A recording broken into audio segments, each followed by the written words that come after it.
পরবর্তী টি-20 বিশ্বকাপ ও এশিয়া কাপের আগে যত বেশি সম্ভব টি-20 ম্যাচ খেলার চেষ্টা করেছেন বিসিবি।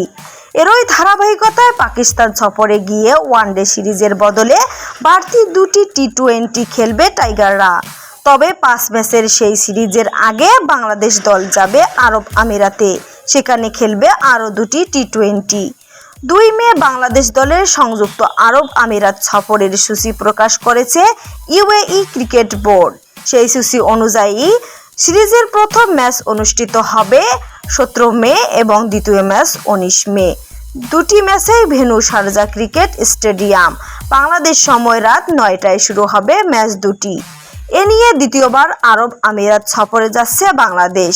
এর আগে 2022 সালের সেপ্টেম্বরে মরু দেশটিতে গিয়ে তাদের জাতীয় দলের বিপক্ষে খেলেছিল বাংলাদেশ।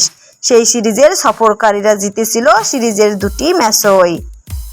আরব আমিরাতের ক্রিকেট বোর্ডের প্রধান নির্বাহী সুবহান আহমেদ বলেন, আরও একটি দ্বিপাক্ষিক টি-20 সিরিজের জন্য বাংলাদেশ দলকে আতিথেয়তা দিতে পেরে আমি খুশি। বোর্ড সবসময় মানসম্পন্ন দলের বিপক্ষে জাতীয় দলের খেলা আয়োজনের চেষ্টা করেছে। বাংলাদেশ ছাড়াও ইতিপূর্বে নিউজিল্যান্ড, ওয়েস্ট ইন্ডিজ ও আফগানিস্তানকে নিজেদের জাতীয় দলের বিপক্ষে সিরিজের জন্য আতিথেয়তা দিয়েছে বোর্ডটি। আরব আমিরাত সফর শেষ করেই বাংলাদেশ দল উড়াল দেবে পাকিস্তানে। সেখানে খেলবে 5টি টি-20। সিরিজের ম্যাচগুলো হবে ফয়সালাবাদ ও লাহোরে। প্রথম দুটি ম্যাচের ভেন্যু ফয়সালাবাদ, শেষ 3 ম্যাচের ভেন্যু লাহোর। এই সিরিজ দিয়েই 17 বছর পর আন্তর্জাতিক ক্রিকেটে ফিরবে ফয়সালাবাদ। 25 মে প্রথম ও 27 মে দ্বিতীয় টি-20 শেষে 2 দল পাড়ি জমাবে লাহোরে। সিরিজের তৃতীয় ম্যাচ হবে 30 মে। শেষ 2 ম্যাচ 1 ও 3 জুন।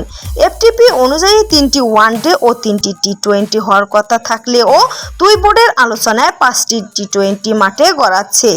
এবছর এশিয়া কাপ হবে টি-20 ফরম্যাটে, কারণ আগামী বছর রয়েছে টি-20 বিশ্বকাপ।